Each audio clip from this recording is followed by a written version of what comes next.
It's 6 o'clock where I am, and we are here today with No Talks, an initiative by the MBRF, Mohammed bin Rashid Knowledge Foundation, in partnership with UNDP.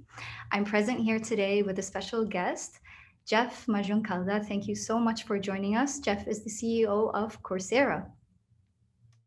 Hello, Aziza, Jeff. thank you so much for having me. I'm really looking forward to talking about, the past, the present, and the future of learning and opportunity.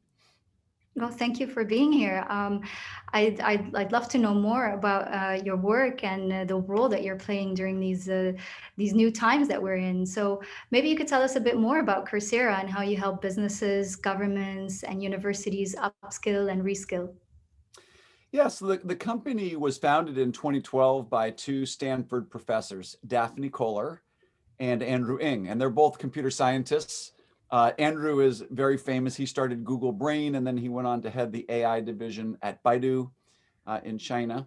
And Daphne is sort of a mathematical computer scientist, and they were teaching very popular courses at Stanford back in 2011. And there was way more demand to be in these classes than they could sit in a lecture hall. So they started putting their courses up on the internet. And they were stunned when over 100,000 students decided to come and take these courses from all over the world.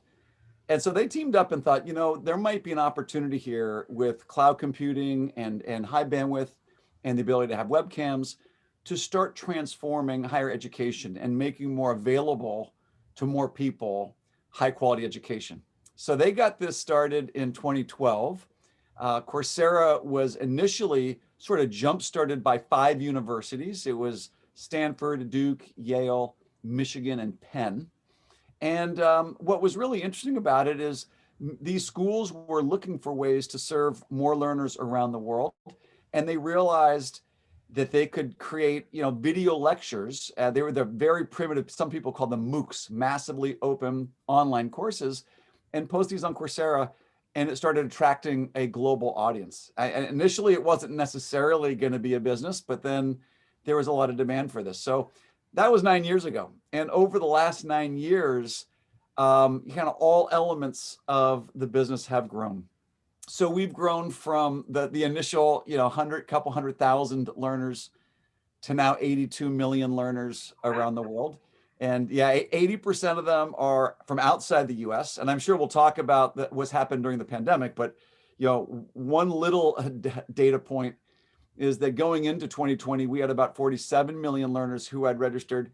During 2020, with the global lockdowns that swept the world, the UNESCO suggests that about 90%, 1.6 billion students had their schools closed in April of 2020.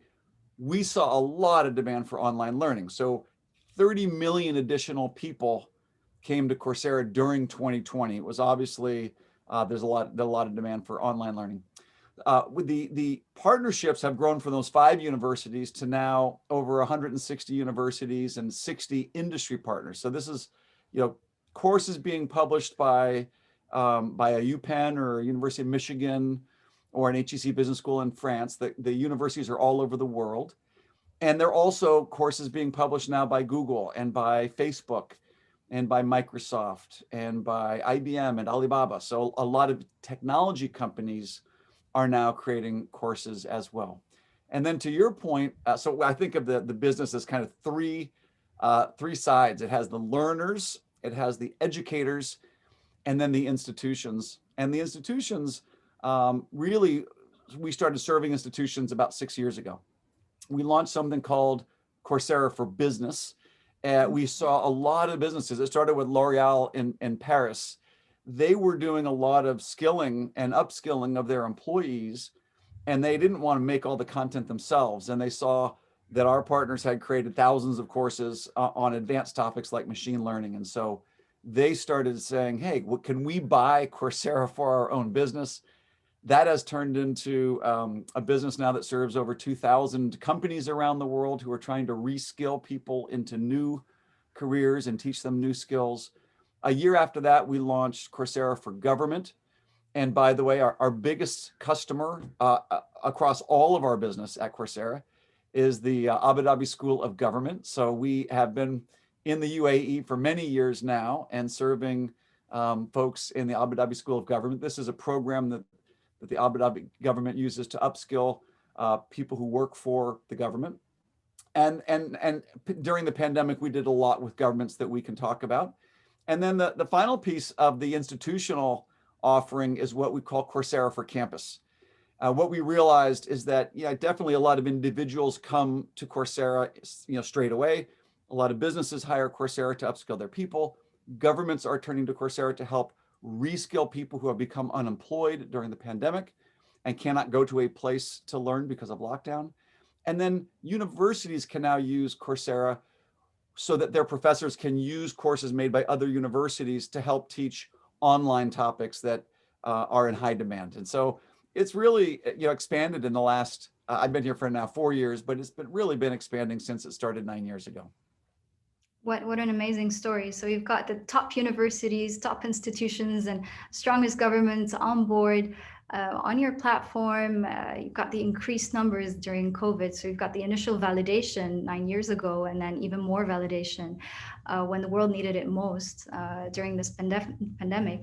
And so speaking of the pandemic, I'd love to touch more on how Coursera's initiatives during this period have helped reshape the reskilling efforts around the world.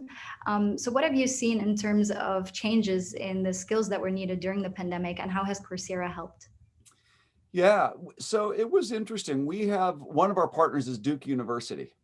And Duke University, it turns out, I got a call in January of 2020 from our key contact, Matthew Raskoff, and he's at Duke, and he said, Jeff, we have a joint partnership with Wuhan University, and we have a campus in Kunshan, China.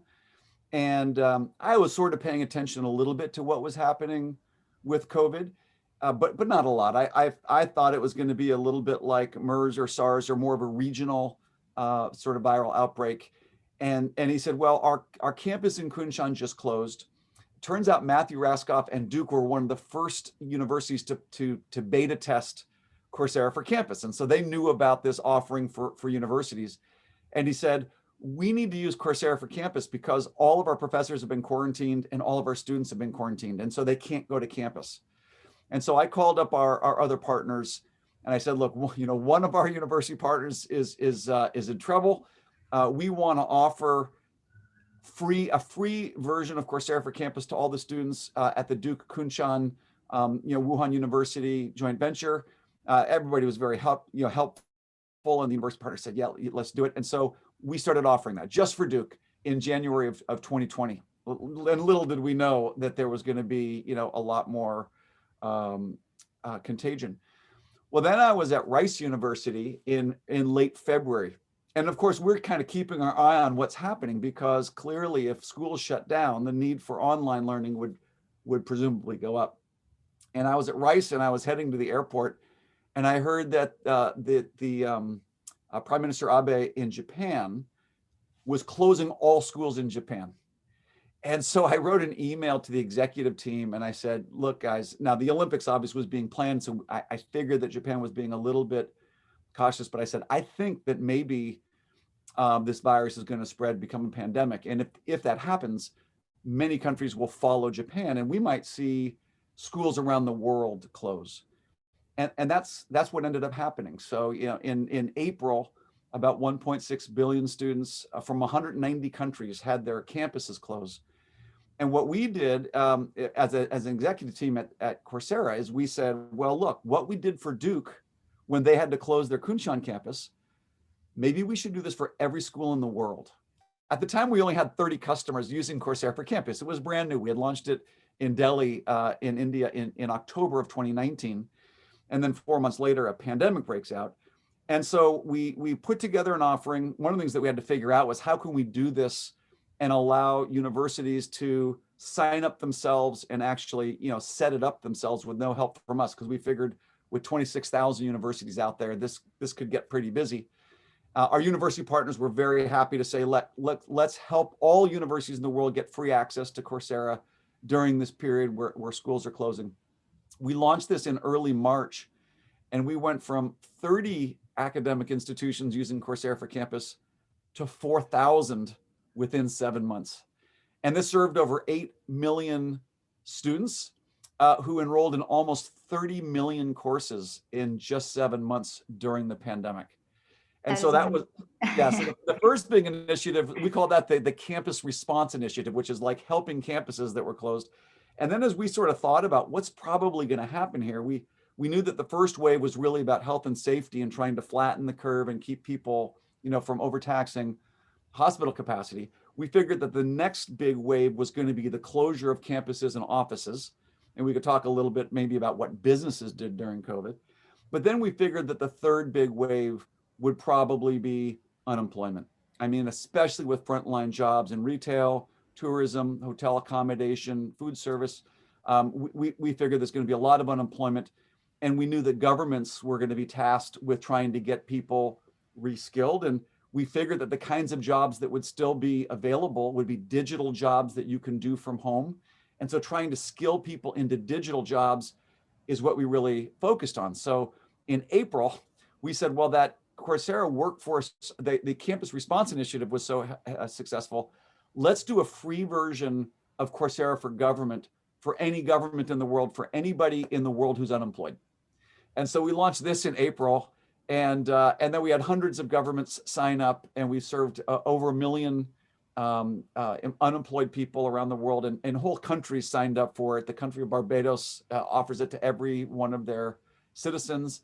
And we ran that through the end of 2020. And so we ended up serving about 10 million people in about 30 or 40 million course enrollments, all for free during the pandemic. So we felt like we could be of service. And I think, I really thank our university partners, because it's all their content. And they decided, what, the world needs help. And sometimes institutions need to come to help people. People often can't manage it just on their own. I'm in awe. I think if everyone's camera was on, you would see jaws dropping just from these stories. What a way to scale a pilot, how it started with Duke University in Wuhan and how you were able to replicate it at such speed. This is truly an exemplary response to the pandemic. We're very lucky to have a platform like Coursera be able to respond with such speed and with your leadership. We'd love to know more than how you were able to help institutions navigate COVID. You touched a little bit on how the businesses respond. So would you tell us a little bit more about how the businesses were upskilling and using your platform? Yeah, well, I mean, one of the things that we realized, obviously, during the pandemic when it was happening was that you can't go to a place of work or of school. And so how could you do things from home that are still productive? This was a moment where the different types of institutions, businesses realized people have to work from home. And to the extent that they need to learn new skills, they need to learn those skills at home. So there were a number of place-based education programs that businesses were using to upskill people. Those all got shut down and got transferred online. So clearly there was the immediate substitution, if you will, from place-based education to online education. But another thing that happened, and this was pretty pronounced in the World Economic Forum Future of Jobs report that came out in October of 2020. They often survey thousands of companies around the world, and they sort of ask about the future of jobs and skills and things like that. Well, one of the questions that they asked in the 2020 report was of companies was, what will be your response to the pandemic? And 84% of them, among other questions, 84% of them said, we're going to increase the pace of digital process automation and digital transformation. I mean, so when you look at the different types of institutions and what they realized, that businesses generally realized, if you're a digital company with a digital business model where you find your customers online through digital marketing, social media, et cetera, where you can serve your customers online with really good web and mobile experiences, where your supply chain is managed online, and also obviously when the goods being offered are more services that can be digital rather than physical goods, which are sometimes harder to ship, digital companies did well. And so it really only accelerated the rate at which businesses wanted to go more digital. And then individuals, and this is kind of almost the fourth wave. I mentioned flattening the curve, then the place-based training going to online learning, and then unemployment. To now what we're seeing in the States, and I think this is going to be probably more globally observed, is that a lot of people, now that things are opening up, individuals are realizing, I don't want to be in this job anymore. This is a job that doesn't pay so well. There are other jobs that are opening up.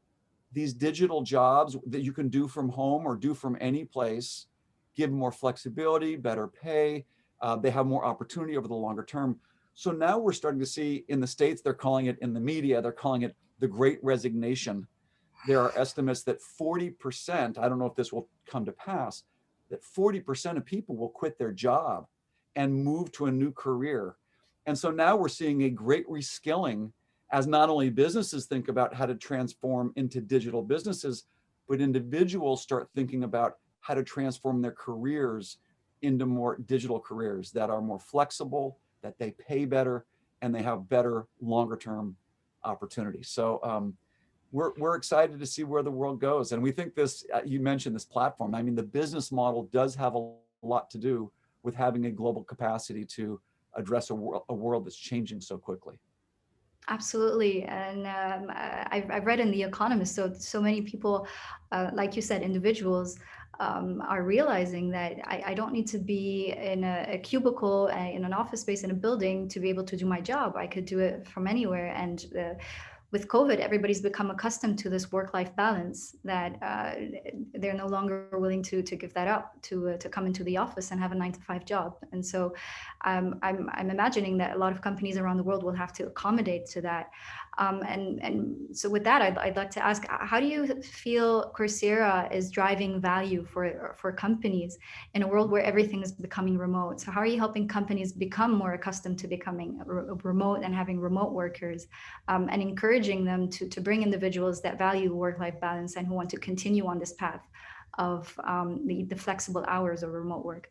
Yeah, well, it really comes down to learning digital skills and learning those skills online. The online skilling gives far greater access and selection to the kinds of courses around how to use a spreadsheet, to how to program neural networks, how do you manage data, how do you make good decisions organizationally using data.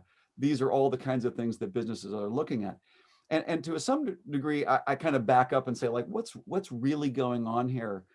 I mean, to a large degree, the predicate of Coursera that we're responding to is a world that's accelerating faster and faster. And this was happening before the pandemic, that the role that technology plays in our lives with social media, artificial intelligence, mobility, health, and then that translates into where the career opportunities are. The rate of change, especially because of technology and also globalization, means that people need to keep learning new skills. And to some degree, people say, oh, skills will become obsolete. Many skills will. But, my view, at least for me personally, is a lot of the things that I learned in college are still very important. I learned how to write, and I learned calculus, and I learned how to do computer programming. And even though I learned how to program in Pascal, the programming languages today are not so different. It's basically logical structures. So for me, it's not so much that all these skills are going to become obsolete, at least knowledge skills. I think manual, repeated, predictable activities, those will become obsolete because those are going to get automated by robotics and machine learning. But a lot of what this is about is trying to, as an employee or as an individual, is to try to stay up with all the emerging knowledge, the emerging skills, the emerging ways of managing people and the ways that business work, and all these tools, all these digital tools that we all use, whether it's Zoom or whether it's Slack or whether it's a program like RStudio that data scientists use. We're all using these digital tools because we're all now having to manage data, make sense of data, present data, and influence people using data and visualization. So most businesses really focus on data. That's like the first thing most businesses come to us for, is they say, we need to figure out, how do we capture data? We need to train our people on how do we capture data? How do we store data? How do we retrieve data? How do we manipulate data? How do we present data? How do we predict behavior based on data? That's kind of the artificial intelligence piece. So data fluency, data literacy is a huge part of this.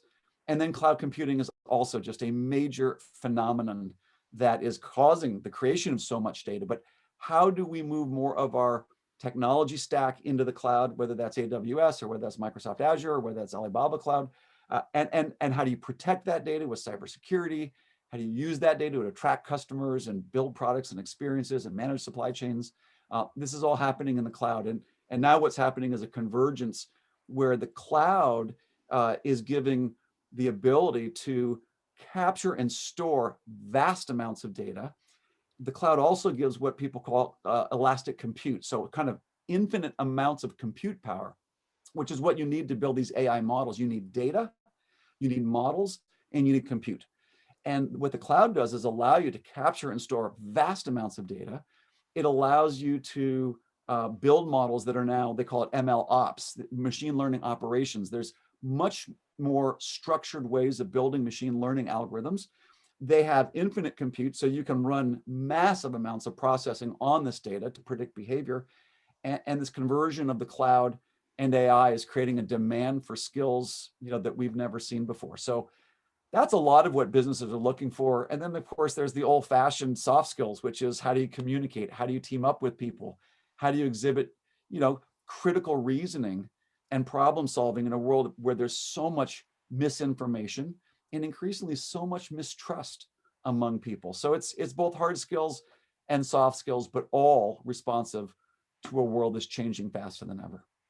Absolutely, and I can imagine that even the teaching of soft skills has changed since the pandemic, because communication has changed and the means have changed.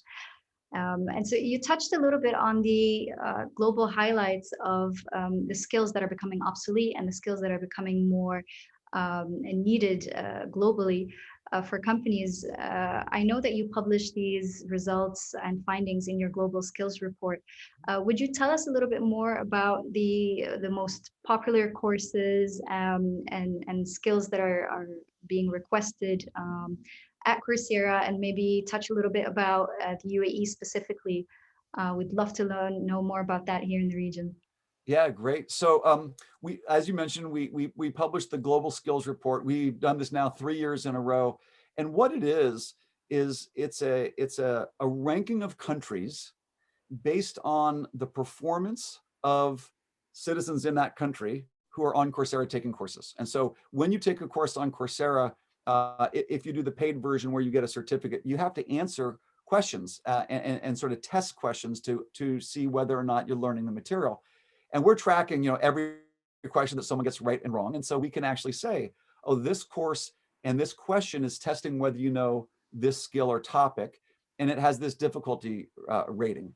This question has this difficulty rating. And so by doing this, we can just observe, different learners around the world in courses in business or in technology or in data science, and we can rank the countries based on the performance of the learners. Now, that doesn't mean that the learners from a given country are representative of everybody in the country. It's just the people in that country taking courses on Coursera. But because of this data that is over tens of millions of people, we can start seeing what courses are people taking, what skills are they learning in those courses, and based on their performance, how does their performance and knowledge of these skills compare with other people in different parts of the world? Okay, so now to answer your question. So globally, most of the skills that people are consuming or learning on Coursera fall into 3 categories.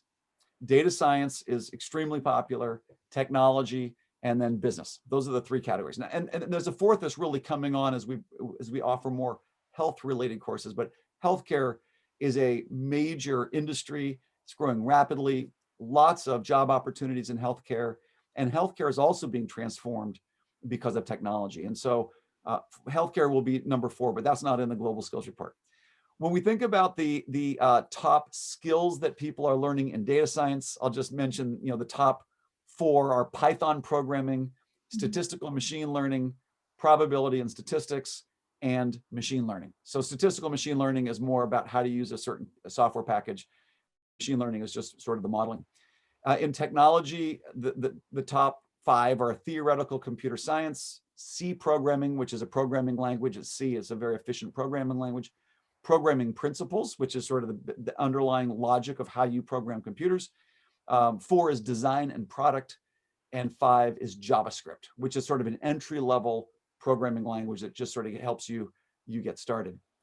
And then in business, the top skills are strategy and operations, Microsoft Excel, digital marketing, project management, and marketing.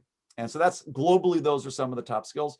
And what you can see even just by listening to the list is people take courses to learn skills that are in high demand by employers. I mean, most of this is about economic opportunity and career advancement. And so we're always thinking about, first, where is there demand for new skills to do jobs so that people can make more money or get hired? Then we say, well, who's good at teaching those kinds of skills? Is it at certain universities, a certain company? And then, the courses get built and those skills get taught. Now, in terms of the top courses, it's really a mix. So the number one course right now on Coursera is called The Science of Well-Being from Yale University. And this was a breakout course. We had 500,000 enrollments in 2019. This is taught by Dr. Laurie Santos at Yale, and she is a great lecturer, and she's done a lot of research on when we make choices as people, why is it that we make so many choices that don't make us happy? And what kind of choices make us often not happy, and what kind of choices make us happy, and why do our brains do that? It's a fascinating course. I really like that course. So that's the number one course, is The Science of Well-Being. The number two course is COVID-19 Contact Tracing by Johns Hopkins University. So this was a course that came out, it was amazing actually, in April. Johns Hopkins and the Bloomberg Public School of Health, which is the public health school at Johns Hopkins, decided that the world was going to quickly, this was in April 2020, was going to quickly need to teach people how to do contact tracing all over the world. So they put together a 4-hour course on contact tracing. And then the state of New York used this course as the certification for contact tracers in the state of New York. And then what we did is we worked with Johns Hopkins to say, all right, this course will be free. It'll be free to any individual in the world who just wants to learn about contact tracing and the transmission of COVID. And it'll also be free to any public health agency in the world who wants to use it as a certification program if they need to staff up COVID-19 contact tracers. And we translated it in a lot of different languages, and it was available to everybody. And now it's had over 1 million enrollments. So the Science of Wellbeing went from 500,000 enrollments in 2019 to 4 million enrollments now. So a lot of people, when they were locked at home, were thinking, I need to think about how to stay mentally healthy during this pandemic. COVID-19 contact tracing was number two. The number third most popular course is machine learning from Stanford University. This was actually one of the first courses on Coursera 9 years ago. And Andrew Ng continues to update it. Number four is programming for everybody from the University of Michigan. And there's a great professor named Dr. Chuck Severance. He's really an interesting and very personable professor. And he teaches you how to do the introductory programming using Python. And then number five, which is another favorite of mine, is called Learning How to Learn. So this is taught by UC San Diego, and Barb Oakley is the professor. She's a neurobiologist, and she teaches you how your brain works and how your brain learns, and gives you strategies to be a more effective learner. So to some degree, in a world where we all have to be lifelong learners, it's comforting to know that the fifth most popular course on Coursera is about learning. Oh, that's amazing. I'm taking notes on the side to see what course I should take next. I'm definitely going to start with those. Thank you so much for giving us a brief, and I'm just amazed at the speed of the response. I mean, just the touch points and the second course you said, where you're looking at data on how COVID spread and how you can and the traceability of it. And I believe it's because of the availability of such a course on Coursera that so many countries and nations were able to keep up with these touch points and to be able to control the spread of COVID. I mean, I'm just amazed at how your platform has played such an important role during a pandemic like this. It really is truly life-saving. Yeah. I'd love to know more about the popular courses and skills in this part of the world. So if you have any insight that you could share with us about the Middle East and maybe the UAE in specific, and whether, like the rest of the world, we are aligned with the skills that the learners are acquiring and the courses. I'd love to know if there's an overlap there. Yeah, so I'll give you a little bit of demographics on UAE and the Middle East and North Africa together. And then I'll talk a little about courses and skills. So there are about 4.2 million learners on Coursera in the Middle East and North Africa, 440,000 in the UAE who are learners on Coursera. The median age is a bit younger. So overall, the median age is about 33. In the UAE, it's about 33. When you mix in all Middle East and North Africa, it's 28. So obviously, not obviously, but it skews a little bit younger when you add in learners who are from African countries. The percentage on mobile devices is a bit higher in the UAE. 48% of the learners in the UAE on Coursera are learning on their mobile devices. What we found too during the pandemic is many learners, especially in emerging economies, they don't have computers. They often have phones. They often don't have persistent connections to the internet. They often don't have continuous power. And so being able to teach people on mobile phones turns out to be really important. And so all of the courses on Coursera today, there are about 5,100 courses on Coursera. Thousands have been translated into Arabic. Our mobile app and desktop app does right to left in Arabic, so it works well for Arabic learners. I'll just put a plug in there. But what we see is about 48% of UAE learners are on mobile. Oftentimes people will download these courses onto their mobile phone. We have an app, and so you don't have to be connected to the internet. And then you could go through your course, and then when you get back on into connection, it'll all sync up and submit your tests and everything like that. And then another thing that we find more in India and in Latin America is there's often not continuous power. So being on a laptop or on a mobile device that's not plugged in turns out to be an important part of providing online learning to people. When you add in the countries in North Africa, about 57% of the individuals are on mobile phones. So mobile phone learning turns out to be really important. There's about 43% of the learners are women, about 57% are men in the UAE, and 37% in MENA. So in more of the Middle East and in Africa, there's a greater percentage of men learning. However, I will say that when we did the Global Skills Report, we did a little section on the gender skills gap. And this, I think, is very promising.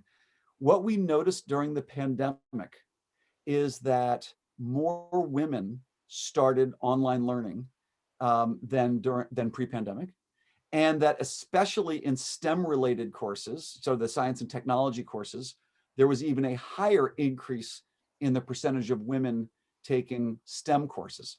So in the UAE, during the pandemic, we saw a big rise. Overall, STEM enrollments went from 33% of STEM enrollments were from women pre-pandemic to 41% in 2020. So a huge, an 8 percentage point increase. That's like a 30% increase in the number in the percentage of women taking STEM courses on Coursera.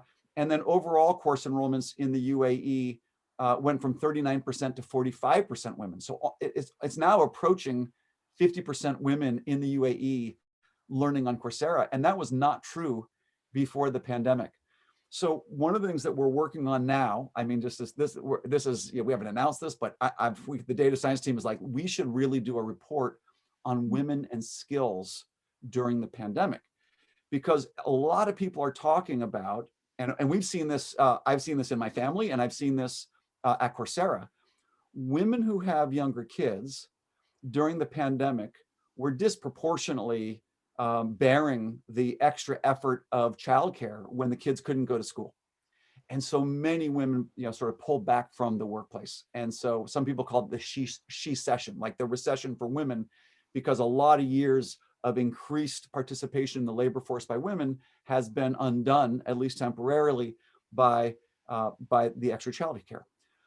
What we are seeing in our data, and it's not true for every country, but globally, it's certainly the case, is that as women pulled back from the labor force, they disproportionately were doing online learning, and even more so, disproportionately doing online learning of STEM-related courses.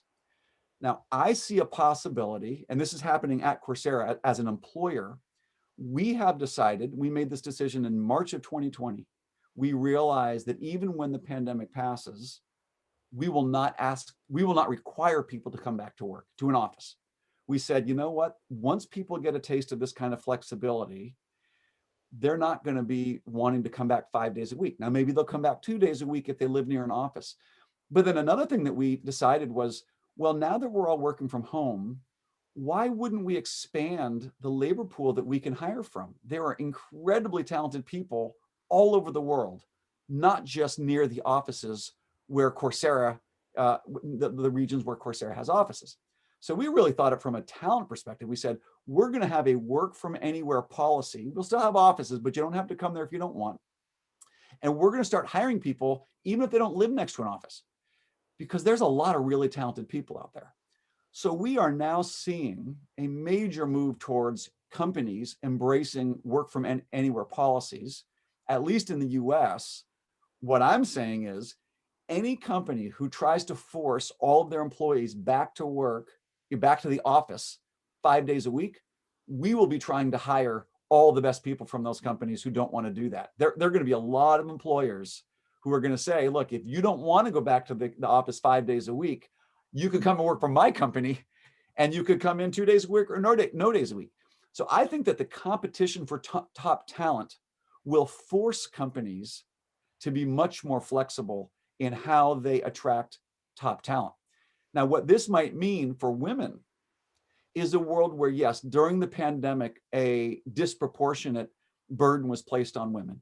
But if during that period, women disproportionately started learning online and learning STEM skills, and if those kinds of digital jobs are now open and available to remote work, it might be the case that 5 years from now, we look back and the gender equity of both learning and career opportunities because of the flexibility of remote work. It might be the case 5 years from now that we have far more equally spread opportunity across geography and across gender. And so we're pretty excited about this at Coursera. I mean, we're hiring incredible people, and you know, not all of them are coming to an office, and we just love the availability of global talent, and so we're really globalized and distributing our teams. Okay, so I'm still answering your question though, Aziza. You asked, what about the skills and the courses in the UAE? So I apologize for my digressions here. So here are some of the skills that were most popular in the UAE that are different from the global skills. So in data science, one of the top 10 skills in the UAE that's a little bit different from global is statistical visualization. In technology, graphic design and Adobe Photoshop are in the top 10 list in the UAE. They're not in the top 10 list globally.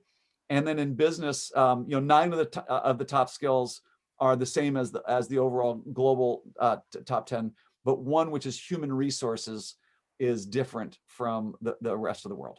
When we look at the top courses, here are the top 10 courses. The Science of Wellbeing, that's the same. COVID-19, that's the same.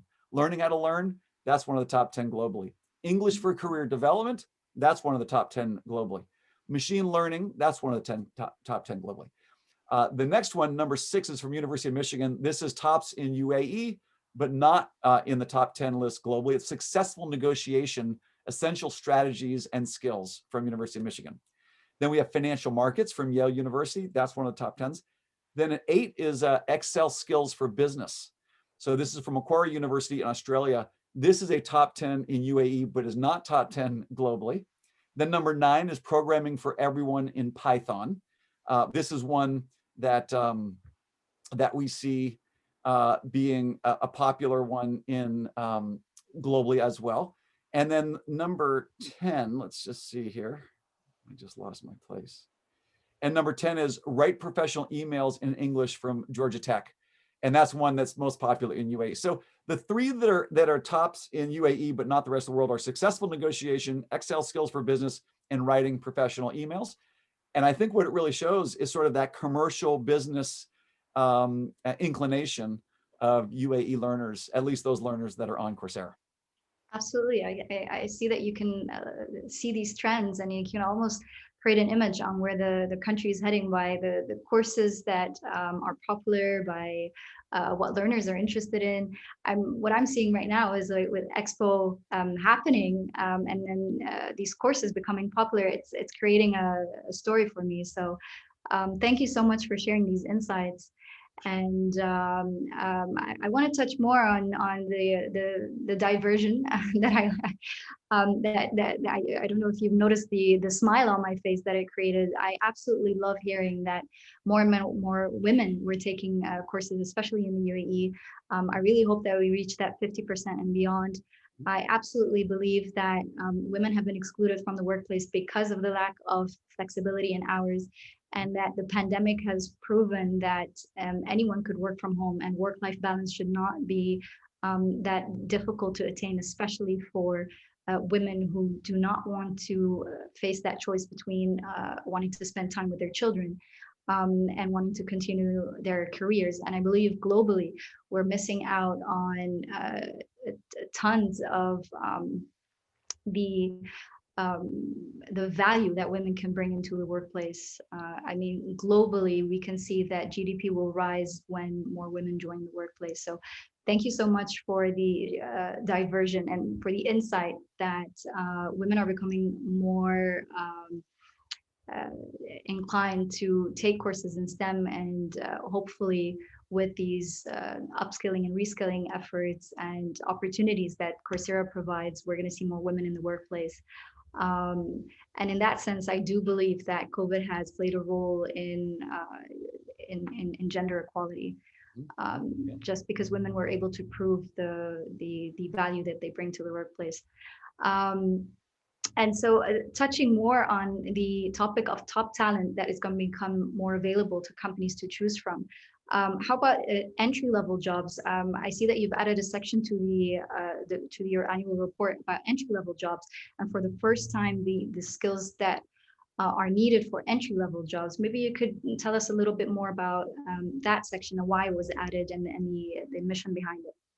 Yeah. So in that World Economic Forum Future Jobs report that I mentioned, the World Economic Forum also itemizes, what are the top in-demand jobs across any industry, and how are they growing? And what you find is an awful lot of the job creation is happening because of technology, and then secondarily, actually not secondary, also primary is healthcare. But healthcare and digital jobs are where a lot of opportunity is. And the neat thing about the digital jobs, Microsoft estimates that the number of digital jobs in the world in 2020 was about 41 million digital jobs. They estimate in the next 5 years that will grow by an additional 149 million digital jobs. So really massive growth in number of computer scientists, data scientists, machine learning programmers, cybersecurity analysts, digital marketers, et cetera. And so a neat thing about this is that digital jobs can be done from anywhere. So it's more likely that we could have an even spread of economic opportunity, or at least job opportunity, because these digital jobs can often be done from anywhere. And the skills to learn these digital jobs can often be learned online. So that, I think that is a very promising opportunity for us to realize that the job opportunities that are being created can be learned by people who don't have a college degree. They can be learned by people who don't have prior experience in that field. You can get an entry-level digital job that often you can do remotely, and from there build a career in these new fields. So one of the things that we did in the report this year, as you mentioned, is we did a special section on entry-level job pathways, especially for digital jobs. And we saw the opportunity to do this many years ago. Google in 2015, they started realizing that they needed more people at Google, as employees at Google, to do IT support for Google employees. And they realized that learning the skills to be an IT support professional did not require a college degree and did not require any prior experience doing IT support, and that someone could learn these skills and become, gainfully employed, beginning an IT professional. So they built a training program for Google, and it was very successful. And they recruited people from, non-traditional backgrounds, and they taught them how to do IT support, and they were very good at it. So it was so successful that they called Coursera and they said, hey, we would like to put this Google IT support professional certificate on Coursera, because many companies around the world, like 150,000 open IT support jobs in the US, companies need more IT support people. And so it's a great career opportunity for folks. And so we built an online version of this Google IT support training program. We call it the Google IT support professional certificate. It takes about 5 months. It's 4 courses. It has no, like I said, no prerequisite for a college degree or any prior experience in IT support. And so far, about 1 million people have taken this professional support certificate. So it's very, very popular. We've worked with Google to set up over 100 hiring partnerships, companies that are looking for IT support professionals. And then we also started working with universities who offer bachelor's degrees, who will give academic credit towards anyone who finishes one of these Google industry certificates. So what's happening now is we're starting to see the ability for someone without any college degree to take a professional certificate fully online. Often you can do it in fewer than 50 hours, less than 100 hours. On average, for computer support specialists, we estimate about 51 hours to get the skills to do an entry-level job as a computer support specialist. And last year we had 2 of these entry-level professional certificates. One was Google for IT support. The other one was IBM for an entry-level data science position. During the pandemic, we have expanded working with IBM. We did a professional certificate with IBM on cybersecurity analyst. There are many jobs in cybersecurity, and for an entry-level position, you don't need a college degree or a background in cyber. IBM did a data engineering entry-level position. They did a data analyst position, and then they did a full stack cloud developer. It's a 10-course series, but again, assuming if you want to get into programming, don't have a college degree, this will train you to do that. Google came out with a UX design certificate. So if you want to get into design, digital design, and you don't have a college degree or any background in design, it's an entry-level design position. They did a project management certificate. So if you want to be a project manager, Salesforce did a sales operations certificate if you want to get into operations. And Facebook did one on social media marketing. So if you don't have a college degree and you want to go into marketing, there's a Facebook professional certificate. The point is, there are many, many entry-level digital jobs that have far more demand than skilled people.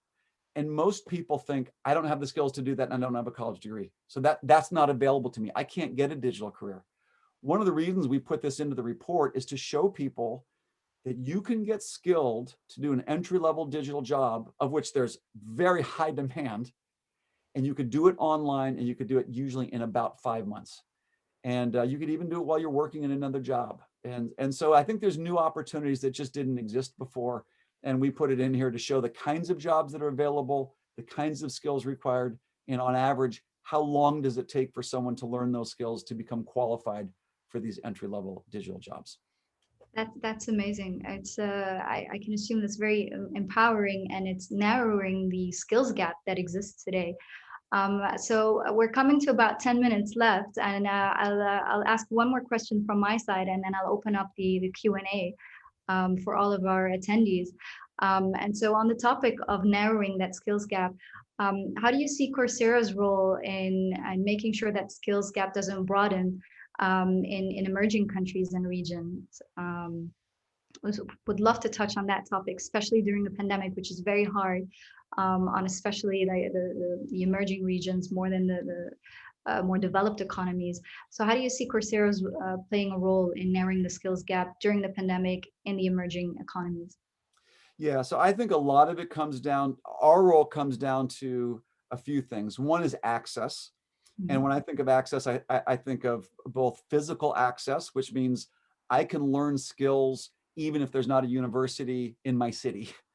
And another part of access is affordability, which is I can learn skills and I can afford to get a professional certificate or even a college degree, even if I don't have a lot of money or if I'm working. And I can even get these credentials and these degrees while I'm working, so I don't have to give up my income or move my family. So many people can't get access to education because they aren't able to move to a university nearby, and they cannot afford to quit their job. So I think access is really the biggest part of it.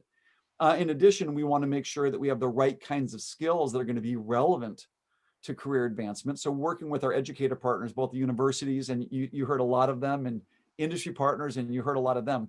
These partners of ours are building, great courses that are really designed towards job-specific skills. And I think if you don't have job-specific skills training, it'll be interesting to learn, but it's not clear that that's going to translate into economic opportunity. So I think affordability and I think high quality job relevant access is key.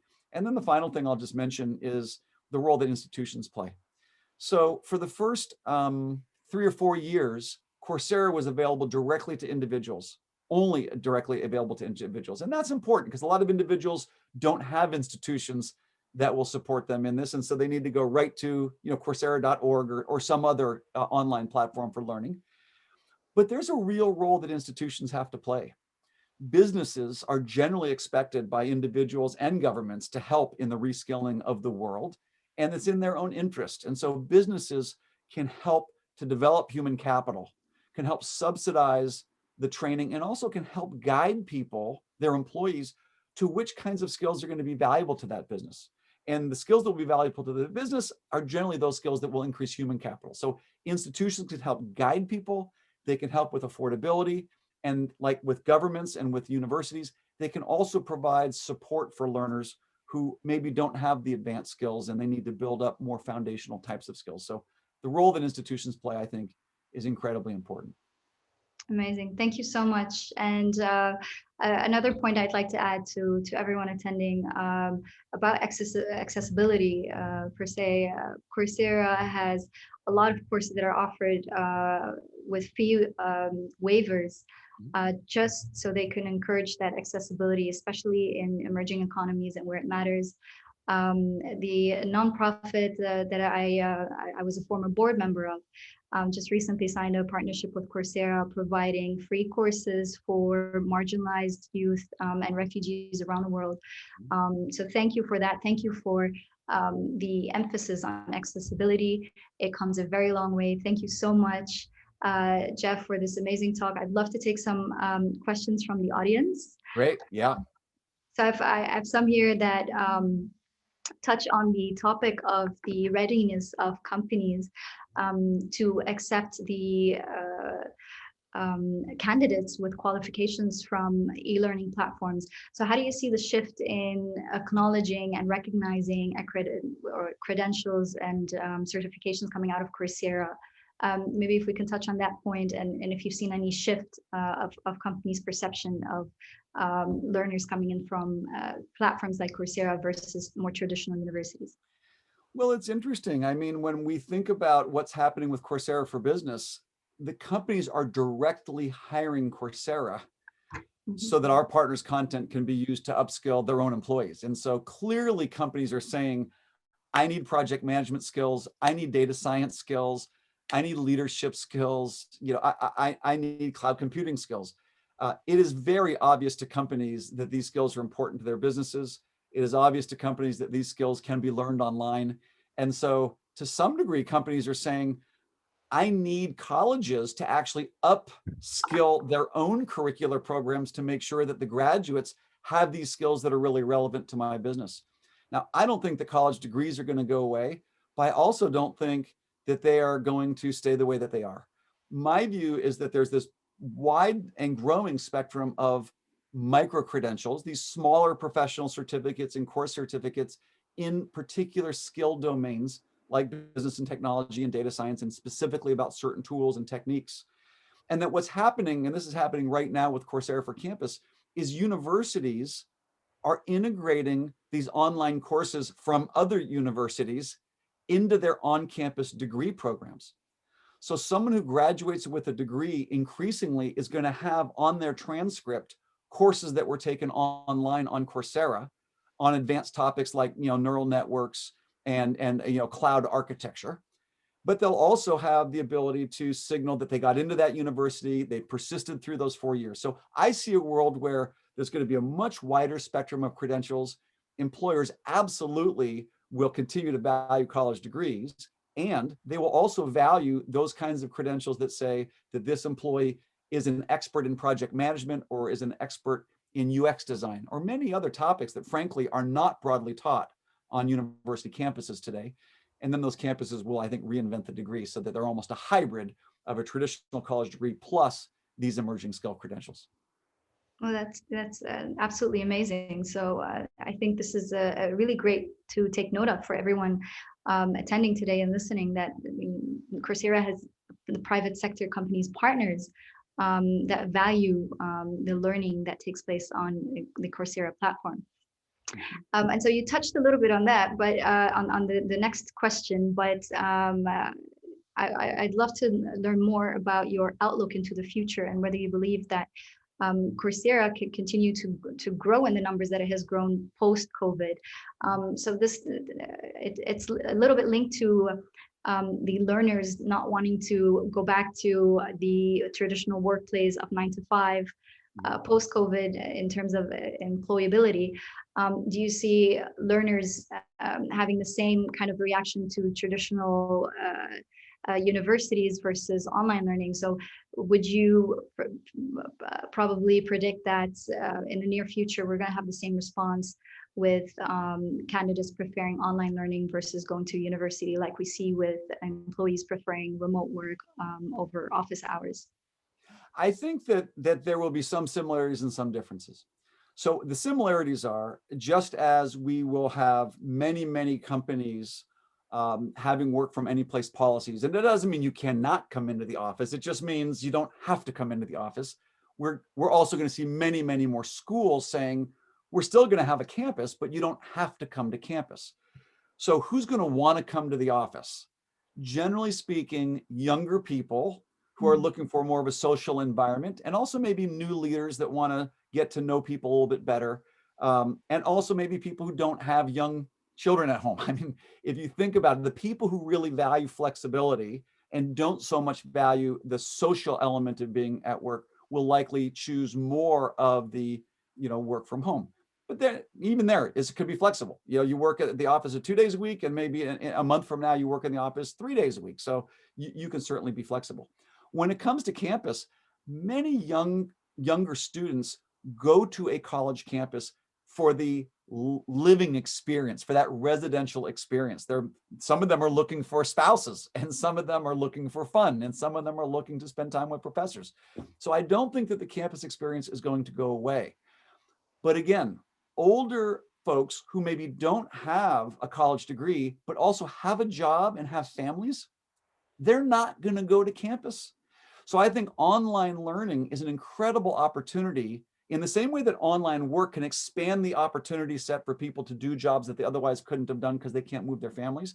I think online learning expands the opportunity for people to get college degrees who couldn't get a college degree if they had to quit their job and move their family to a different city or a different country to do that. So I think online work and online learning just expands the opportunity set because it's not place-based. And in the case of learning, it can be far more affordable. The other thing I'll just mention, Aziza, which I forgot to mention before, is part of accessibility is also language. So we have now translated courses into thousands of courses into Arabic. Machine learning, and there's actually an Amazon service called Poly that does automatic translation of written text. It's getting very good. So we can now translate courses into languages for about $10 a course. So now we're translating all of the courses into many of 40 different languages. So there's going to be much greater accessibility in terms of language coming. And then another piece of accessibility is physical accessibility. So having standards for people who maybe don't have really good eyesight, or people who have physical handicaps with respect to keyboard and input devices.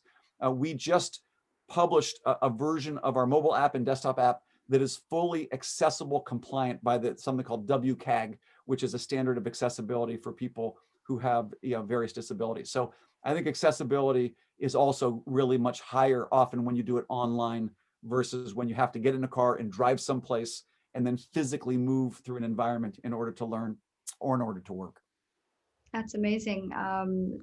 Every point that you've touched on in terms of accessibility is so impactful.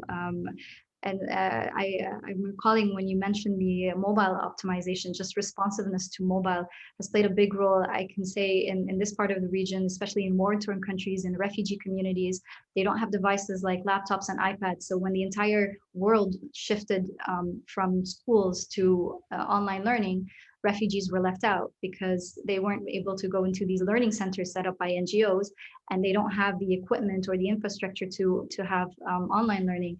And so what we did is we rolled out a learning platform through WhatsApp messaging, because they did have mobile phones and they did have basic messaging applications that were functioning. So mobile responsiveness was key to continuing the learning journey for refugees in remote camps. So thank you so much for thinking of that and for being able to roll that out and providing accessibility. So we've come to about our time now. Unfortunately, this has been such an amazing chat to have. And so thank you so much, Jeff, for joining us today. I want to thank everybody for your attendance. I hope that you have gained the knowledge and value that we've received from Jeff today and from Coursera. I for sure will be signing up for far more courses from now on. We even have one of a big fan who said he's taken over 175 courses so far on Coursera. Oh my God. Aziza, we call that a super learner. That's a super duper learner. That's incredible. And Aziza, thank you for having me here.